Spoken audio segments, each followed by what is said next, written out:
ప్రియులారా, ఆ ప్రభు కృపను బట్టి ప్రతిదినం సాయంకాలం యేసయ్యను గురించి ధ్యానించుకోవటానికి ఆ ప్రభు ఇచ్చిన కృపను బట్టి వందనాలు. 40 దినాలనే ఒక ఆచారం మనకు లేదు. నేనైతే 40 దినాలని ఎప్పుడు చెప్పలేదు. అంటే మాకు ప్రార్థన పెట్టండి అని ఒకరో ఇద్దరైనా నా దగ్గరికి వచ్చి చెప్పినప్పుడు ఒక్కళ్ళ కోసమైనా ప్రార్థన పెట్టాలని నేను నిర్ణయించుకున్నాను. రెండవది, మేము కూడా ప్రతిరోజు ఒంటరి ప్రార్థన, కుటుంబ ప్రార్థనలు జరుపుకుంటున్నాం. నేను దేవుణ్ణి ఎరిగిన దినం మొదలుకొని ఈ 40 సంవత్సరాలు విడిచిపెట్టకుండా నా ప్రభు దగ్గర నేను చేసుకున్న వాగ్దానాన్ని బట్టి, ఆయన నాతో చేసిన నిబంధనను బట్టి, ఆయనతో వ్యక్తిగతంగా కొన్ని గంటలు గడపడం, నా ఇంట్లో కుటుంబారాధన, నా పెళ్ళి కాకముందు మా అమ్మ నాన్నని, మా తమ్ముని కూర్చోబెట్టి ప్రార్థన పెట్టేవాడిని. నేను మెడ్రాస్ వెళ్ళిపోయిన తర్వాత వాళ్ళు ఎలా ఉన్నారనేది నాకు తెలియదు. కానీ తర్వాత దేవుడు నాకు వివాహం అయిన తర్వాత నా భార్యను కూర్చోబెట్టి ప్రార్థించినప్పుడు, నాకు బిడ్డలు ఇచ్చినప్పుడు నా బిడ్డలు కూడా మోకరించి ప్రార్థించారు. మేము యేసయ్య పాదాల దగ్గర కూర్చుంటాం నేర్చుకున్నాం. ఈరోజు పిల్లలు ఎదుగుతున్నారు. కూర్చోమని మేము చెప్పలేము. ఎవరిని ఎవరో మార్చలేరు. ఎవడనో ఏ విధమ చేతనైనను తన సహోదరిని, తన బిడ్డను ఎవరిని మార్చలేరు. మార్చేవాడు ఒక్క యేసయ్య అని దేవుని వాక్యంలో రాసున్నట్లుగా వాక్యమే మనల్ని మారుస్తుంది. ఇంట్లో వాళ్ళు ఏంటి, బయట వాళ్ళు ఏంటి. క్రైస్తవ విశ్వాసులు దేవుణ్ణి నమ్ముకున్న సంఘ బిడ్డలు కానీ, ఒక కుటుంబంలో కానీ అనవసరమైన ఆర్గ్యుమెంట్లు పెట్టి, తిట్టుకుని, ద్వేషించుకొని, ఎత్తు పొడుచుకొని, లేక బూతులు మాట్లాడి ఒకళ్ళనొకళ్ళు కొట్టుకోకూడదు. ఏదైనా ఉంటే క్రైస్తవులు వాక్యములో చూసుకుని వాక్యానుసారంగా మీ భార్యని కానీ, మీ భర్తను కానీ, మీ పిల్లలను కానీ వాక్యానుసారంగా హెచ్చరించండి. భర్తలు ఎలాగ ఉండాలో, భార్యలు ఎలాగ ఉండాలో, పిల్లలు ఎలాగ ఉండాలో, యజమానులు ఎలాగ ఉండాలో అన్నీ రాసి ఉన్నాయి కదా వాక్యంలో. ఇది ఒక అద్భుత గ్రంథం. ఇది రాజ్యాంగ గ్రంథం కంటే గొప్పదే. ఈ లోకంలో ఉన్న అన్ని గ్రంథముల కంటే గొప్ప గ్రంథం. ఇది అందరు మనుషులకు ఉపయోగపడే గ్రంథం. ఈ గ్రంథం ఈ ప్రపంచము పుట్టినది మొదలుకొని ఈ ప్రపంచం అంతమైపోయే వరకు ఈ గ్రంథం ఉపయోగపడుతుంది. ఈ ప్రపంచం ఒక్కసారి అంతమైపోయాక ఒక క్రొత్త ఆకాశాన్ని, భూమిని దేవుడు సృష్టించాక అప్పుడు ఇది మనకు అవసరం ఉండదు. ఆ తర్వాత విషయాలు ఇందులో ఉండవుగా. కొన్ని మాటలే ఉన్నాయి. జీవజల నది ఉంటుంది, జీవవృక్ష ఫలాలు ఉంటాయి, యుగ యుగాలు దేవునితో రాజ్యం వెళుతాము, అంతే. అసలైన జీవితము అప్పుడు ప్రారంభమవుతుంది. ప్రియులరా, ఈరోజు ఇక ఈ కొద్ది దినాల్లో, ఈ 5 దినములలో లేక 4-5 దినాలలో చాలా విలువైన విషయాలు మనం నేర్చుకుందాం. ఎందుకంటే ఇంతవరకు ప్రభు మనకేమి బోధించాడో, మనకేం ఉపయోగమో, ఈ ప్రపంచంలో ఏది మనకు క్షేమం, ఏది మేలు, మనం ఎలా బ్రతకాలి అన్నీ పొందుపరిచి ఉంచారు. అవన్నీ వింటున్నాం. మనం విని విడిచిపెడితే ఏమీ చేయలేం. నువ్వు లెఫ్ట్ సైడ్ వెళ్ళి అన్న తర్వాత రైట్ సైడ్ వెళ్ళి యాక్సిడెంట్ అయి చచ్చిపోతే ఇవ్వడం, గవర్నమెంట్ కూడా ₹1 ఇవ్వడం.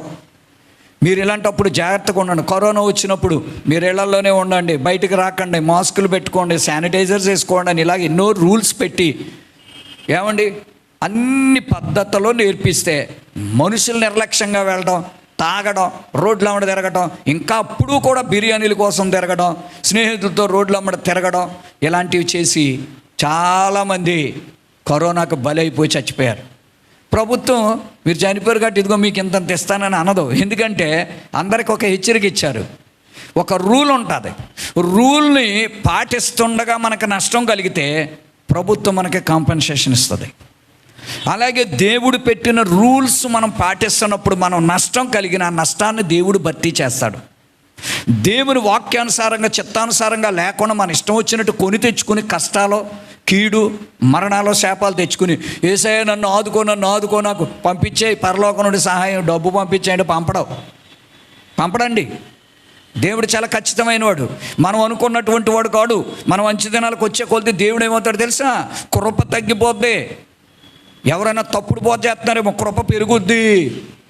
పాపం ఎక్కడ విస్తరించింది, దేవుని కృప అక్కడ అపరిమితంగా ఉందని చెప్తారు కదా. పాపం విస్తరించిన కాడ కృప ఏముంది? అపరిమితంగా ఉంది. దాని అర్థం ఏంటో తెలుసా?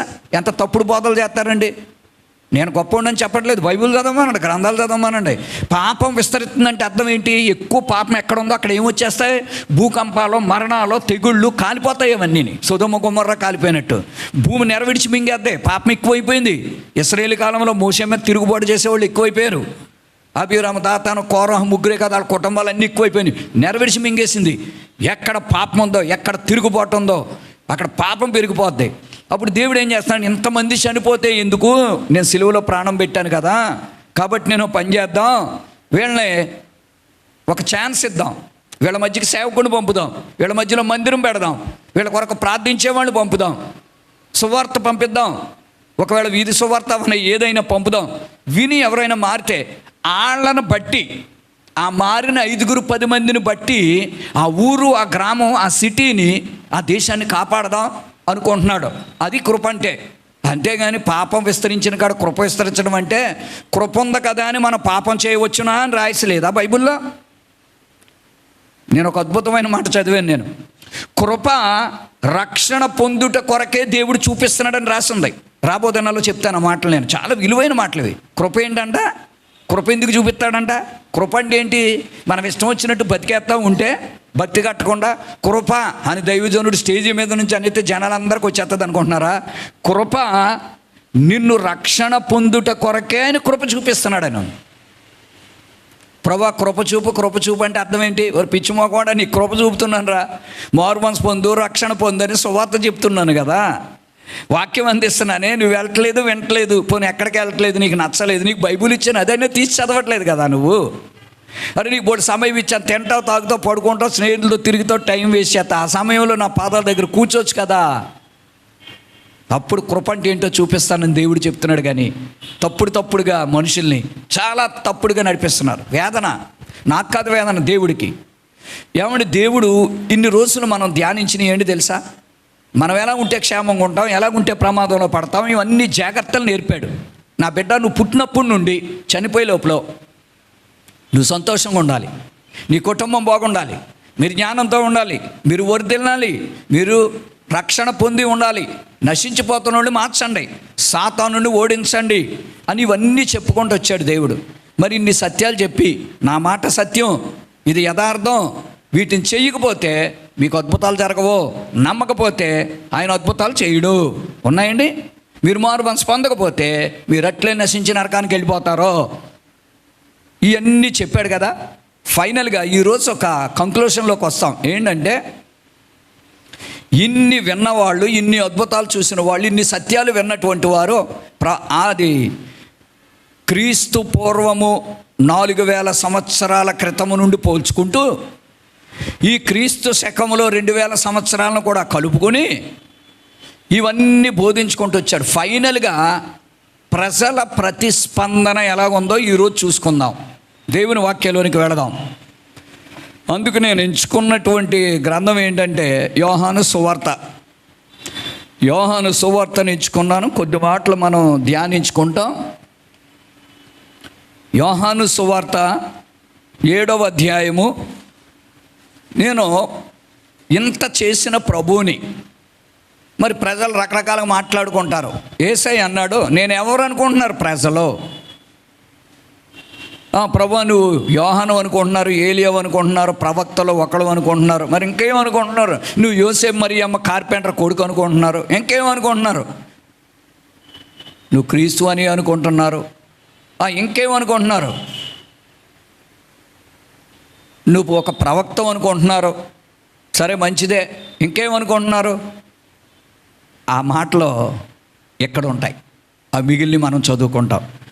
7వ అధ్యాయంలో మనం ఏం చూస్తామంటే, మొదటి వచనమును మనం చూచినట్లయితే, అటు తర్వాత యూదులు ఆయనను చంప వెతికినందున యేసు యోదయలో సంచరించనులక గలిలయలో సంచరించుచుండెను. ఆ తర్వాత 3వ వచనాన్ని కూడా మనం చూసుకుంటాం. ఆయన సహోదరులు ఆయనను చూచి, నీవు చేయుచున్న క్రియలు నీ శిష్యులు చూచినట్లు ఈ స్థలం విడిచి యోదయకు వెళ్ళుము. బహిరంగంగా అంగీకరింపబడు గోరువాడు ఎవడో తన పని రహస్యంగా జరిగింపడు. నీవు ఈ కార్యములు చేయుచున్న ఎడల నిన్ను నీవే లోకమునకు కనుబరుచుకొనుమని చెప్పిరి. దేవునికి బోధ చేస్తున్నారు. ఇంత బైబుల్ అంతా దేవుడు మనకు బోధిస్తే ఏమండి, ఆయన యొక్క సహోదరులు సహోదరీలు, నలుగురు బ్రదర్స్, ఇద్దరు సిస్టర్స్, 6 ఉన్నారు ఆయనకి. అది పెద్ద స్టోరీ. వాళ్ళు ఏమంటున్నారో, వాళ్ళ ఊరిలో దేవుడు కార్యాలు చేస్తే ఏమంటున్నారో ఇప్పుడు మనం తెలుసుకోవాల్సిన మొదటి మాట ఏంటంటే, యూదులు యేసును చంపడానికి ప్రయత్నిస్తున్నారని ఉంది మొదటి వచనంలో. అంటే ఇన్ని మంచి మాటలు చెప్పి, ఇది తప్పు, ఇలా వద్దు, ఇలా ఉండండి, భక్తి కడితే ఇలా కట్టండి, నన్ను నమ్మితే ఇలా ఉండండి, ఇది చెయ్యొద్దు అని చెప్తే మొట్టమొదటి ప్లాన్ వచ్చింది వాళ్ళందరికీనే, చంపేద్దామండి అతన్ని. ఎంత ద్వేషం, ఎంత కోపం, ఎంత కక్ష ఉంటే ఆ పదాన్ని వాడతారండి ఎవరైనాని. ఆయన చంపేయాలి, వీడిని చంపేయాలి, సత్యాన్ని చంపేయాలి, మంచిని చంపేయాలి. సైతానుడు సత్యాన్ని మంచిని చంపేయడానికి వాడుకోనక చూస్తాడు మనల్ని. మనం సాతాను చేతిలో ఉంటే సత్యాన్ని చంపేస్తాం, దేవుడి చేతిలో ఉంటే సత్యాన్ని బ్రతికిస్తాం మనం.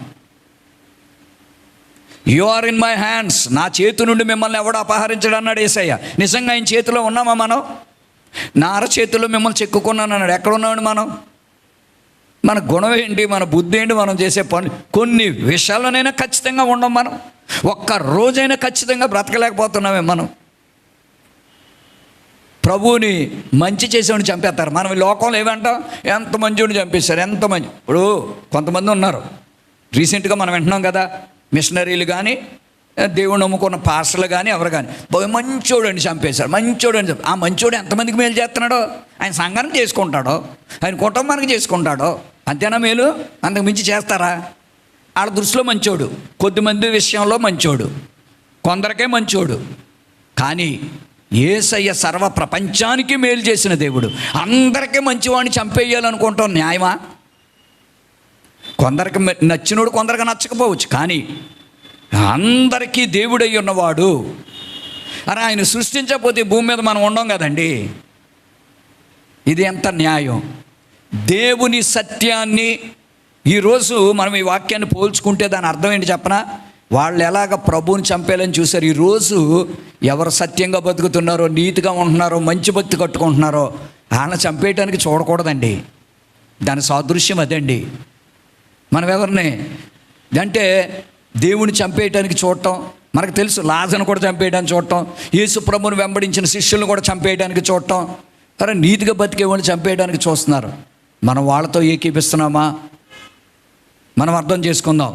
చెప్పి రెండో మాట మనం ఏం చూస్తున్నామంటే 3వ వచనంలో అంటారో, సహోదరులను అందరూ వెళ్ళిపోవా అక్కడి నుండి, మాకు చెప్తే అక్కడికి వెళ్ళి చెప్పుకో, అక్కడ నేను జనాలు మెచ్చుకుంటారు. మాకు చెప్పకో, మా సంఘం మాకు ఉంది, మా ఇష్టం, మాకు సునగోగ ఉంది, మాకు ధర్మశాస్త్రం తెలుసు, నువ్వు మా దగ్గర చెప్తావు ఎందుకు? నువ్వు నాకు తెలుసు కదా, నువ్వెవరివో మాకు తెలుసు.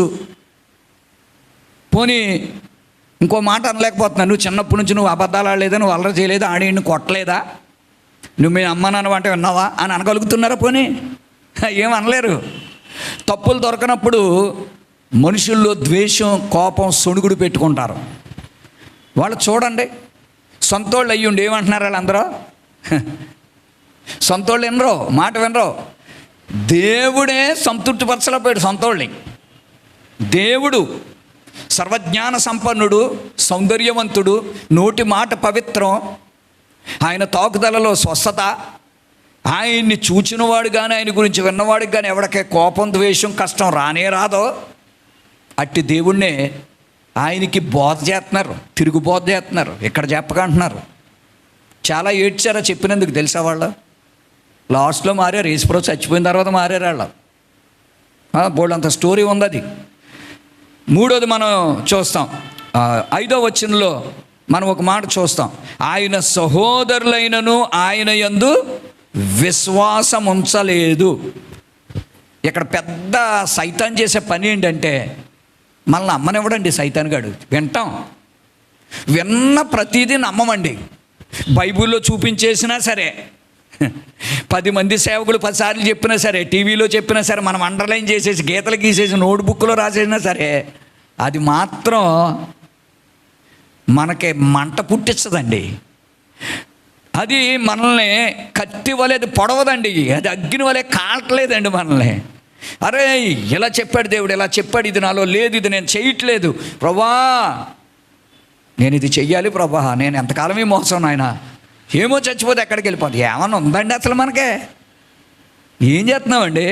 మనకు బాధ కలిగేలాగా ఎవడన్నా ఒక మాట అంటాడు, 10 రకాలుగా ఎలా చిత్రహింసలు చేసి జైలు పాలు చేసేద్దామా, ఎలా దారి కాసి కొట్టేద్దామా, ఎన్ని నిందలో ఎన్ని బూతులు తిట్టువాడిని ఆ కుటుంబ సాక్ష్యం చెడగొడదామని చూస్తారే. నేను సరి చేస్తే సరి చేసుకోలేను మనసా, అన్యాయం ఇది. ఏం తెలియజేస్తున్నా తెలిసి యేసుప్రభువు ఆల్రెడీ చెప్పాడు, మీ ఇంట్లో వాళ్ళు ఒకరికొకరు వ్యతిరేకులు అయిపోతారు, నా ఇంట్లో కూడా నాకు వ్యతిరేకులు అయిపోయారని చెప్తున్నాడు దేవుడు ఇక్కడ. నా ఇంట్లో వాళ్ళు వ్యతిరేకులు అయితే మీ ఇంట్లో వాళ్ళు మంచోళ్ళు చేసుకుందామంటే వాళ్ళే మంచోళ్ళు అవుతారు. పాపంలో బతుకుతున్నోళ్ళు, రొచ్చులో బతుకుతున్నోళ్ళు చెడగొట్టేస్తున్నారు. తండ్రులు తల్లులు చెడగొట్టేస్తున్నారు పిల్లల్ని. ఒరే బాబు నాన్న నిన్ను కష్టపడి పెంచాను రా, ప్రార్థన చేస్తాను, నువ్వు ఇలా ఉండకూడదు, ఈ అలవాట్లు వద్దు, ఈ పని చెయ్యకు, నువ్వు ఇది చెయ్యొద్దు అని చెప్పిస్తామండి. ఎదిగిపోయారు కదండి, వాళ్ళే చూసుకుంటారు. కాదు, నువ్వు రోజు చెప్పాలి,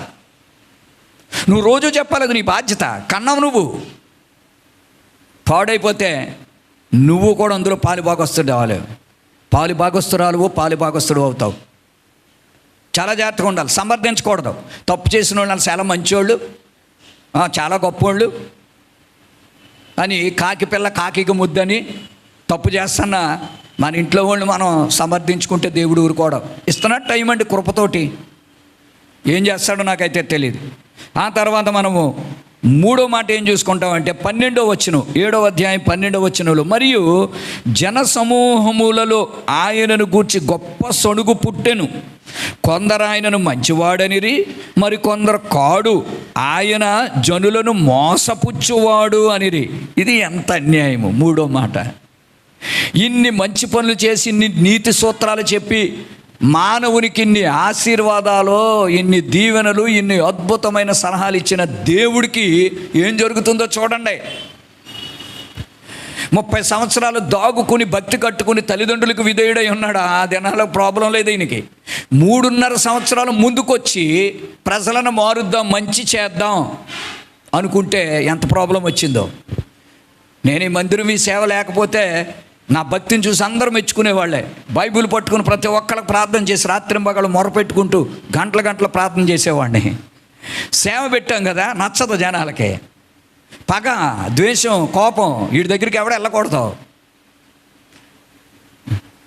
ఏం మరి ఎలా కనబడుతున్నాను నాకు తెలియదు, కానీ నా దేవుడికి నచ్చితే చాలు నేను.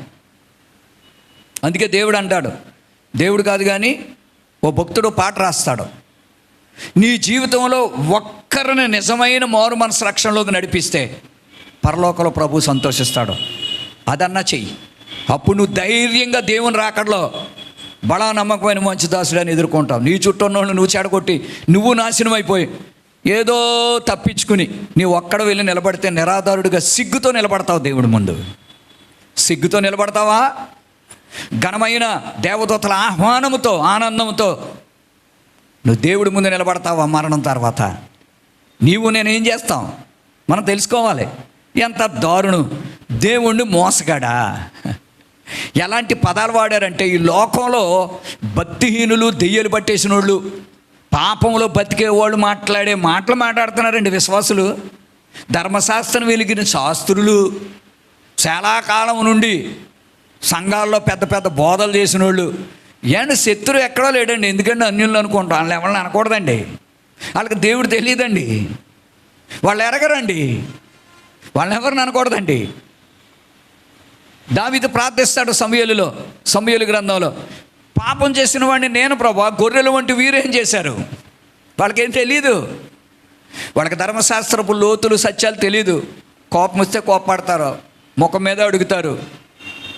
పాపం చేసినోడు నేను, యుక్తి జ్ఞానం అన్నీ తెలిసినోడు నేను చేశాను, నన్ను శిక్షించి ప్రభు అని అడిగాడు. క్రైస్తవులు అలాంటి ప్రార్థన చేయాలి. క్రైస్తవులు మనకు తెలియదండి, మనకు తెలియదా మనం ఏం చేస్తున్నామో?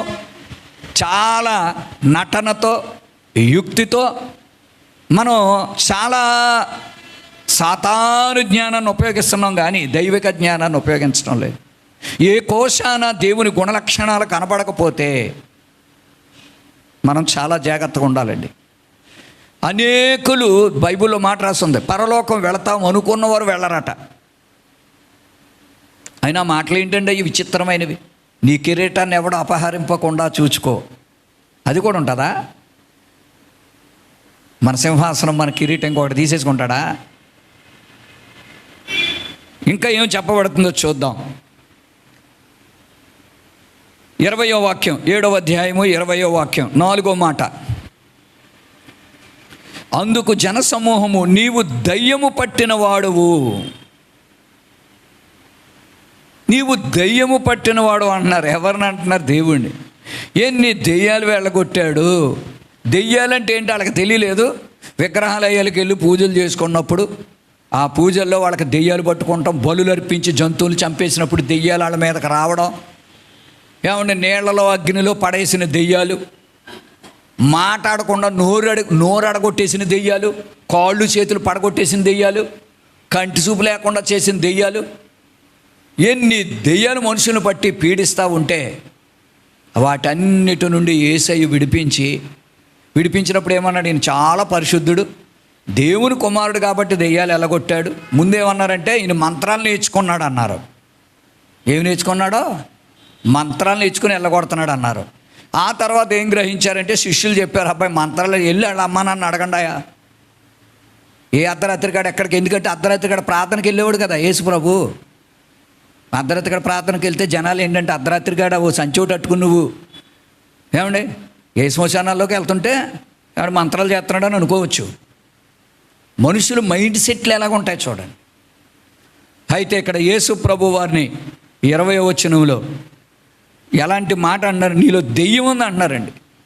8వ అధ్యాయము 48వ వాక్యాన్ని కూడా ఒకసారి చూడండి. 8వ అధ్యాయము 48వ వాక్యం నేను చదువుతాను. అందుకు యూదులు, నీవు సమరయుడువును దెయ్యము పట్టిన వాడవును. అబ్బా, ఏం మాట్లాడారండి వాళ్ళు. నువ్వు దెయ్యం పట్టిన వాడు అన్నారండి. ఇంకేం మాట అన్నారో? నీవు సమరయుడువు అన్నారు. ముందు దెయ్యం పట్టింది వదలకూడదాం. ముందు 4వ మాట, దెయ్యము పట్టినటువంటి వాడు అన్నారు దేవుణ్ణి. ఎందుకన్నారండి ఆ మాట? కొన్నిసార్లు మనం ఎదుటి వాళ్ళని తొందరపడి మనల్ని విసిగిస్తే, బాధ పెడితే దెయ్యం పట్టిందని కానీ అడుగుతాం కదా. కానీ భక్తిహీనులను, లోకస్తులను ఆ మాట అన్నా పర్వాలేదు, కానీ విశ్వాసులు, ఒకరితో ఒకరు ప్రభువుని నమ్ముకున్నోళ్ళు, ఒక కుటుంబం, భక్తి కలిగిన కుటుంబంలో ఒకరినొకరు ఆ మాటలు అనుకోకూడదు. ఆ మాట అన్నప్పుడు చాలా బాధ వేస్తుంది. దేవుడు కూడా పేతురుతో అన్నాడు, సైతాన్ని పట్టిందయ్యా పేతురు నిన్ను అన్నాడు. కాబట్టి అనుకోకూడదు. ఒకవేళ అలాగా ఆ మాట వచ్చిందంటే మనం పరీక్షించుకోవాలి. నా భర్త నన్ను ఎందుకు అన్నాడో, నా భార్య నన్ను ఎందుకు దెయ్యం పట్టిన దానిలో మాట్లాడుతున్నావు, దెయ్యం పట్టిన వాళ్ళలో మాట్లాడుతున్నావు అని అన్నప్పుడు నువ్వు నన్ను అంటావా? నాకు కాదు నీకు పట్టింది, నాకు కాదు నీకు పట్టింది, ఇట్లా కాదు, ఆలోచించుకోవాలి. కానీ యేసయ్యని, లోకరక్షకుణ్ణి, ఏ దెయ్యాలు నరకానికి మరణానికి తీసుకొని పోయి సర్వనాశం చేయాలనుకుంటున్నావు, ఆ దెయ్యాల నుండి విడిపితే ఆయనే దెయ్యం పట్టినోడు అంటారా? దేవుడికి పెట్టిన పేరండి. తర్వాత మనం చూస్తాం 5వ మాటకి ఏం చూస్తున్నామంటే 8:48లో, నీవు సమరయుడువు. ఆ మాట ఏంటి తెలుసా? నువ్వు అన్యుడు. నువ్వేంటి క్రైస్తవుడు అనుకుంటున్నావేంటి? నువ్వేమైనా యూదుడు అనుకుంటున్నావా? లేకపోతే నువ్వు గొప్ప యాజకులు, ధర్మశాస్త్రోపదేశకులు, శాస్త్రులు, పరిచయులు, మేమే గొప్పళ్ళు అంటున్నారు. కానీ అంత గుడ్డితనం వాళ్ళకే. యేసు ప్రభు తాతయ్య గారు యాజకుడు కాదా? మరియమ్మ తాతయ్య గారు యాజకుడు కాదా? వాళ్ళకి తెలుసు, మనకే తెలియదు. చరిత్ర మనకు తెలియదు కదా. మనకు తెలుసా? ఇక్కడ జనాలు చాలామంది బైబిల్ చదువుతారు, వాళ్ళకి తెలీదు. అదొక యాజక కుటుంబం, ఇదొక యాజక కుటుంబం. మరియమ్మ తండ్రి గారు ఒక యాజకుడు, యోసేపు తండ్రి గారు ఒక యాజకుడు. ఆ దినాల్లో ఒక రూలు, ఇశ్రాయేలీలో రూల్ ఏంటి తెలుసా? యాజకుల పిల్లల్నే చేసుకోవాలి. ప్రేమించేసుకుని అన్యుల్ని ఎవడబడతాడని భక్తి లేని రక్షణ లేని చేసేసుకోరు ఎవరోనే. సేవకుల పిల్లలు, సేవ చేస్తున్న సేవకుల పిల్లలు ఎవడిష్టం వచ్చినట్టు వాళ్ళు బతకూడదు. ఇది దేవుడికి దుఃఖమే, దరిద్రం ఇది. మనం మారు మనసు పొంది రక్షణ పొందుతాం. డబ్బు కోసం, సుఖం కోసం, కులం కోసం, మతం కోసం మన ఇష్టం వచ్చిన సంబంధాలు చేసుకుని సమాజాన్ని, వివాహ వ్యవస్థను చెడగొట్టి పడేస్తున్నాం. పోలీసు వాళ్ళకి పని మనమే పెడుతున్నాం. ఆ లాయర్లకి, జడ్జిలకి మనశ్శాంతి లేకుండా చేసేది మనమే. క్రైస్తవులమైన మనం ఎక్కడికి వెళ్ళినా అందరికీ సమాధానాన్ని చేకూర్చాలి. అప్పుడు వీళ్ళ దగ్గర సమాధానం ఉందరా, తప్పకుండా వీళ్ళతో స్నేహం చేద్దాం, వీళ్ళతో మాట్లాడదాం, వీళ్ళతో ఉంటేనే మనకు ఆ సమాధానం దొరుకుద్దని ప్రజలు అనుకోవాలి. బైబిల్ ఏం రాస్తుందో తెలుసా? ఇదిగో మీతో ప్రభువు ఉన్నాడు, మా భోజనం మేమే చేయుదము, కానీ మేము మీతో ఉంటామని 10 మంది స్త్రీలు ఒక పురుషుడి దగ్గరికి వచ్చి అడుగుతారట. రావాలండి జనాలు మన దగ్గరికి. అంతేగాని ఎవడో మనకు తిండి ఇప్పిస్తే, డబ్బులు ఇస్తే, అప్పు ఇస్తే ఆడెనకాల మనం పరిగెట్టి నువ్వే దేవుడు, నాకు ఖాళీ లేదు ప్రార్థన తిరగకూడదు. పాపం. వాక్యంలో ఉంది, ప్రతీది ఉంది వాక్యాలు. వెంటనే నేను ఎందుకు ఖండిస్తున్నానంటే వాక్యాలు ఉంది. ఇన్నిసార్లు బైబిల్ చదివినోడిని ఆ మాత్రం తెలుసుకోవద్దు. ఇంత తెలిసినోడిని నేను తప్పు చేస్తే దేవుడు ఊరుకోవడం. నేను ప్రతి దినం ఎప్పటికప్పుడు ఏడుచుకుంటానే, కన్నీళ్ళు కాచుకుంటానే, ఒప్పుకుంటానే ఉంటాను. నేను మనుషులం అండి మనం. కాబట్టి ఇక్కడ ఇది ఒక దుఃఖకరమైన విషయం. అందుకే కొన్నిసార్లు మనం మారినప్పుడు కూడా భక్తి కట్టుకున్నప్పుడు నీ బతుకు నాకు తెలుసులే, నువ్వెవడో అలా ఇలాగ తప్పుడు స్టేట్మెంట్లు ఇస్తారు. చెప్పేస్తున్నాడు కానీ ఇతను పాటించడం. ఇతను భార్య మారలేదు, ఇతను బిడ్డ మారలేదు, వీడి బంధువులు మారలేదు, వాళ్ళు మారలేదు, పెద్ద మనకు చెప్పేస్తున్నాడు. బైబిల్లో ఉన్నాయి. ఇంకో మాటకి వెళ్దాం. 5 మాటలు అయినాయి కదా, 6వ మాటకి వెళ్తున్నాం. 8వ అధ్యాయము 59వ వాక్యాన్ని మనం చూస్తాం. 59. కాబట్టి వారు ఆయన మీద రువ్వుటకు రాళ్ళు ఎత్తిరి కానీ యేసు దాగి దేవాలయం నుండి బయటికి వెళ్ళిపోయాను. ఏ చెడ్డ పని చేశారని నన్ను రాళ్ళతో కొడతారని కూడా అడిగాడు యేసయ్య ఇంకో చోట. ఇదే మాట. ఈ 6వ మాట ఏంటంటే they took A stone to throw him. ఆయన మీద రాళ్ళు ఎత్తేసారండి కొట్టేయటానికి. ఇంకా రాళ్ళతో కూడా చచ్చిపోవడం ఏంటండి ఆయన? అలా కొట్టేసి కదండి స్టెఫెన్ని చంపేశారు. ప్రభువును కొడతామండి మనం ఏం చేస్తాం తెలుసండి? దానికి దీనికి సాదృశ్యం. మనం రాళ్ళు పెట్టుకుని రాము చర్చిలో కొట్టనాకే. చర్చిలోకి వచ్చి కూర్చుని జాగ్రత్త. నువ్వు నిద్రపోతే కూడా, నువ్వు ఫోన్లు పెట్టుకుని గిరగర తిరిగితే, మీ ఇష్టం వచ్చినప్పుడు వచ్చి ఇష్టం వచ్చినప్పుడు వెళ్ళిపోతే సేవకుని రాళ్ళతో కొట్టేసినట్టు. అది నాకైతే రాళ్ళతో కాదు, గుణపాలతో పొడి చేసినట్టు ఉంది. నాకు చాలా దుఃఖం. నన్ను ఎందుకు ప్రభా ఇంకెక్కడ ఉంచావు నాయన? నన్ను ఎందుకు ఉంచావు? నన్ను ఎందుకు పిలిచావు? నాకు ఎందుకు ఈ బాధ? ప్రజలేమో నా మీద చాలా కష్టం పెట్టుకుంటున్నారు. ఇంత ఖండితంగా చెప్తే ఇది ఎవడ పాటిస్తాడు అంటున్నారు. సొంత ఇంట్లో వాళ్ళే అంటున్నారు. బాధ, వేదన. ప్రియులరా, ప్రభు కూడా ఎంత బాధపడి ఉంటాడో. నేనే మంచి పని చేసినందుకు మీరు నన్ను రాళ్ళతో కొడతారని అడిగాడు దేవుడు. ఎంత ఆ మాట చాలదండి మనుషులకి. నేనే మంచి పని చేసినందుకు రాళ్ళతో కొడతారు. మనం మాటలతో కొడతాం. మాటలో మన నోటి మాటలతో కొడతాం. ఎందుకంటే లోన ఉంటాయి రాళ్ళు, 13 రాళ్ళు ఉంటాయి లోన. ఈ రాళ్ళు నోట్లోంచి వస్తాయి. ఈ రాళ్ళు మార్కు సువార్త 7వ అధ్యాయం 21లో ఉంటుంది కదా, 21, 22లో ఆ లోన్ నుంచి వస్తాయి రాళ్ళు. నోటితో కొడతాను అన్నమాట. ఈ రాళ్ళుతో. ఈ రాయి దెబ్బ తగిలినోడు ఇంకా ఎన్నటికి బాగుపడ్డావు. జాగ్రత్త. రాళ్ళుతో కొట్టినట్లుగా మన మాటలు ఉండకూడదు. తర్వాత ఇంకో మాట మనం చూస్తాం. ఏమని చూస్తామంటే 5, 6 మాటలు చూసాం. 7వ మాట ఇంకా 2 మాటలతో అయిపోద్ది. తర్వాత 10వ అధ్యాయము 20వ వాక్యాన్ని చూసుకుందాం. 10వ అధ్యాయము 20వ వాక్యము 19 నుండి చదువుతాను. ఈ మాటలను బట్టి యూదులలో మరలా భేదము పుట్టెను. వారిలో అనేకులు వాడు దయ్యము పట్టినవాడు, వెర్రివాడు, వాని మాట ఎందుకు వినుచున్నారు? చూడండి ఏమన్నారో. వెర్రివాడు, దయ్యం పట్టినోడు, వెర్రోడండి. వెర్రోడు అంటే ఇక్కడ ఏమని రాస్తుందంటే he is mad, mentally disturbed, mental fellow, పిచ్చోడు. ఎలా తట్టుకున్నాడండి యేసయ్య? ఈ మనుషులు ఇలాంటి మాటలన్నీ అంటే చచ్చిపోవాలనిపిస్తుంది కానీ బతకాలని ఏమనిపిస్తుందండి. అందుకే చనిపోయాడండి ఆయన. 33.5 సంవత్సరాలకి ఎందుకు చనిపోయాడో నాకైతే తెలియదు, కానీ చరిత్రలో ప్రాఫెసీలో ఈయన 33.5 సంవత్సరాలకు చచ్చిపోతాడని ఎక్కడా లేదు. భక్తిహీనుల కొరకు యుక్త కాలంలో చనిపోయాడని ఉంది. కానీ ఇంత బాధ తట్టుకుని ఏం బతకాలనిపిస్తుందండి? దేవుడికి మాత్రం బ్రతకాలనిపించాలండి. మనం మాట్లాడుకుంటే విశ్వాసులు మన ప్రార్థన మనల్ని బతకాలనిపించాలండి. మన ప్రార్థన, మన సాక్ష్యం, మన దేవుని మందిలోకి వచ్చి మనం దేవుని ఆరాధిస్తుంటే ఇంకా బతకాలనిపించాలి. మనకి మనం మాట్లాడుకుంటుంటే ఒకరితో ఒకరు ఇంకా బతకాలనిపించాలి. వాక్యం వింటుంటే బ్రతకాలనిపించాలి. ఎంత దారుణమో నేను ఇంకా వివరించాను. అందుకే ఇక్కడ ఇంకొక వాక్యం కూడా చూద్దాం. 7-8 మాటను మనం చూచుకుందాం. 10వ అధ్యాయము 33వ వాక్యాన్ని మనం చూచుకుందాం. అందుకు యూదులు, నీవు మనుష్యుడు అయ్యుండి దేవుడునని చెప్పుకొనుచున్నావు కనుక దేవదూషణ చేసినందుకే నేను రాళ్ళతో కొట్టి చంపేస్తామంటున్నారు. నీవు దేవదూషణ చేస్తున్నావు. ఇంకొక మాటలో చెప్పాలంటే నువ్వు అబద్ధాలు ఆడుతున్నావు అండి. దేవుణ్ణే నువ్వు దేవదూషణ చేస్తున్నావు, ధర్మశాస్త్రానికి వ్యతిరేకంగా వెళ్తున్నావు. ఆయనే దేవుడైతే దేవుడికి తీర్పు తీరుతారేంటండి? ఖచ్చితంగా బ్రతికేవాడిని అడగడానికి వాళ్ళకి ఎంత ధైర్యం అండి. నీతిగా యథార్థంగా బ్రతికేవాడిని కాదు అడగవలసింది.